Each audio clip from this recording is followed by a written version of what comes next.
नमस्कार सर्वांना. श्री स्वामी समर्थ. चातुर्मासाच्या काळात शुभ कार्य का केले जात नाही, जाणून घेऊया या मागचं शास्त्रीय कारण काय आहे. चातुर्मासाच्या काळात शुभ कार्य का केलं जात नाही, चला तर मग सुरुवात करूया. चातुर्मास हा हिंदू धर्मातील एक विशेष धार्मिक आणि आध्यात्मिक काळ आहे, जो आषाढ, श्रावण, भाद्रपद आणि आश्विन, कार्तिक या 4 महिन्यात येतो. हा काळ आषाढ महिन्यातील शुक्ल पक्षातील देवशयनी एकादशीपासून सुरू होतो आणि कार्तिक महिन्याच्या शुक्ल पक्षातील देवउठणी एकादशीपर्यंत चालतो. चातुर्मास हा 4 महिन्याचा काळ आहे, ज्याला हिंदू धर्मात खूप महत्त्व आहे. हे आषाढ शुक्ल एकादशीपासून सुरू होते आणि कार्तिक शुक्ल एकादशीपर्यंत चालते. या काळात भगवान विष्णू योग निद्रामध्ये असल्याचे मानले जाते.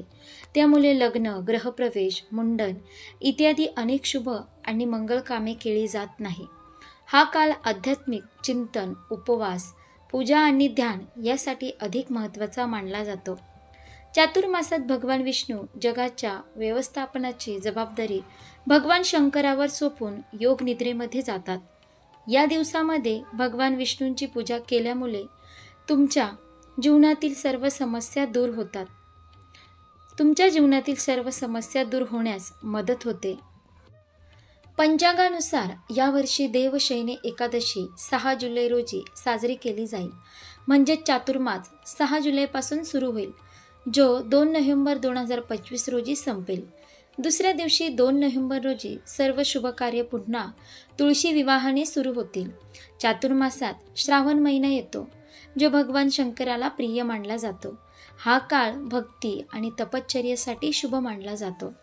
धार्मिक मान्यतेनुसार या दिवसामध्ये व्रत केले जाते, ज्यामुळे भक्त त्यांच्या आध्यात्मिक प्रवासाला उंचावण्यासाठी विशेष नियम आणि उपवास करतात. धार्मिक मान्यतेनुसार चातुर्मास हा तो काळ आहे जेव्हा भगवान विष्णू योग निद्रामध्ये जातात. विष्णूला शुभ आणि पवित्र कार्याचे संरक्षक मानले जात असल्याने त्यांच्या झोपेच्या वेळी ही कामे करणे योग्य मानले जात नाही. असे मानले जाते की या काळात भगवान विष्णूंची ऊर्जा कमी होते, ज्यामुळे शुभ कार्याचे फळ मिळत नाही. चातुर्मास विशेषतः पावसाळ्यात येतो. या काळात हवामानात भरपूर आर्द्रता आणि जंतू असतात, ज्यामुळे आरोग्याशी संबंधित समस्या वाढतात. प्रवास करणे देखील कठीण होते. अशा परिस्थितीत विवाह आणि इतर शुभ कार्य आयोजित करणे गैरसोयीचे असू शकते. चातुर्मासाचे आध्यात्मिक महत्त्व. चातुर्मास हा काळ आध्यात्मिक चिंतन आणि ध्यानासाठी अधिक महत्त्वाचा मानला जातो. या काळात लोक उपवास, पूजा आणि धार्मिक ग्रंथाच्या अभ्यासावर अधिक लक्ष केंद्रित करतात. म्हणून या काळात सांसारिक आणि भौतिक सुखाशी संबंधित शुभ कार्यांना प्राधान्य दिले जात नाही. चातुर्मासात शुभ कार्यांवर बंदी घालण्याचे मुख्य कारण म्हणजे भगवान विष्णूंचा झोपेचा काळ आणि या काळाचे आध्यात्मिक महत्त्व. जेव्हा भगवान विष्णू झोपेतून जागे होतात, तेव्हा पुन्हा शुभ कार्य सुरू होतात. चातुर्मासाचे नियम काय आहेत? उपवासाव्यतिरिक्त चातुर्मास हा दान, धर्म, कृतज्ञता आणि ध्यान करण्याचा आदर्श काळ आहे.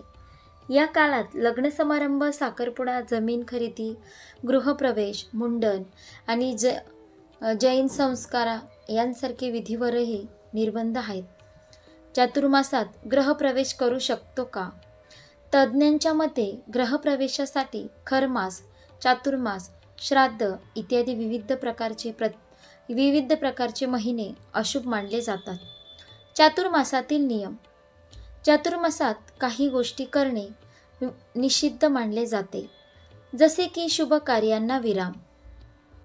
या काळात विवाह, मुंज, ग्रहप्रवेश यांसारखी शुभ कार्य करणे टाळले जाते. मांसाहार आणि मद्यपान. चातुर्मासात मांसाहार आणि मद्यपान करणे टाळले जाते. नवीन वस्तूची खरेदी. नवीन वस्तू विशेषतः सोने, चांदी खरेदी करणे टाळले जाते. प्रवासाला जाणे, शक्यतो लांबचा प्रवास करणे टाळले जाते. चातुर्मासात काय करावे? व्रत वैकल्य. चातुर्मासात उपवास, धार्मिक विधी आणि जप तप करणे शुभ मानले जाते. दान, धर्म. गरजू लोकांना अन्न, वस्त्र आणि इतर आवश्यक वस्तू दान करणे पुण्यकारक मानले जाते. आध्यात्मिक चिंतन या काळात आध्यात्मिक विषयावर चिंतन, मनन आणि वाचन करावे. संयम आणि शांतता. चातुर्मासात संयम आणि शांतता आणि मानसिक स्थैर्य राखणे महत्त्वाचे आहे.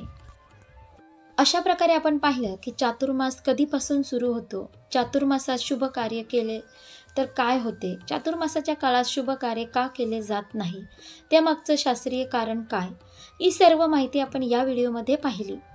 जर तुम्हाला ही व्हिडिओ आवडली असेल तर लाईक करा, शेअर करा आणि आपल्या योगेश्वर कृपा या चॅनेलला सबस्क्राईब करा. भेटू एका पुढच्या नवीन व्हिडिओमध्ये. धन्यवाद. श्री स्वामी समर्थ. जय जय स्वामी समर्थ.